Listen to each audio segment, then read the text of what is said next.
اگر کسی کے والد صاحب فوت ہو گئے اور ان پہ قرض تھا، لہٰذا ان کے بچوں پر کیا یہ ضروری ہے کہ ان کو قرض ادا کرے؟ ہاں، والد صاحب اگر فوت ہو گئے اور ان پہ قرض تھا تو والد صاحب نے اگر وراثت اتنی چھوڑی ہے کہ اس سے قرض ادا ہو سکتا ہے تو پھر تو وراثت میں سے قرضہ ادا کیا جائے گا.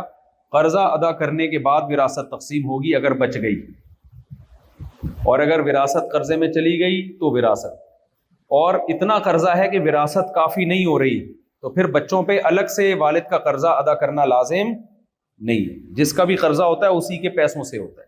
اب ابا 1 کروڑ روپے کسی سے لیے تھے اور لے کے بھول گئے، اللہ کی طرف سے تھا انعام، انتقال کر گئے. آپ نے دیکھا ابا کا ایک 50 کروڑ ایک جو پلاٹ ہے 50 لاکھ کا ہے بکا، 50 لاکھ آپ نے ادا کر دیے، باقی 50 لاکھ رہ گئے. تو اب شرعاً آپ پر یہ لازم نہیں ہے کہ وہ اپنی جیب سے ادا کریں. آپ وہ ابا قیامت کے دن وہ بندہ ابا سے خود ہی الجھ لے گا، سمجھتے ہو؟